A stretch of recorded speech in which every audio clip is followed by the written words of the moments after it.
Zostań z nami i zobacz, kto czeka na dom oraz na twoje wsparcie. Cześć wszystkim! Razem z Britem chcielibyśmy Was zaprosić do kolejnego dnia kalendarza adwentowego. Brit 9 lat temu został zaadoptowany ze schroniska w Gaju i w dniu dzisiejszym jest przeszczęśliwym adopciakiem. I w imieniu swoich czworonożnych przyjaciół ze schroniska chciałby poprosić o drobny upominek, bo on jak nikt inny doskonale wie, co w takim miejscu przydaje się najbardziej.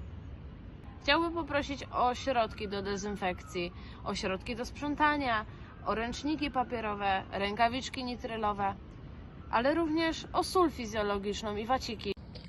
Pamiętajcie, że macie jeszcze 2 tygodnie, żeby móc zaadoptować super gajowego przyjaciela i mieć miłość na lata.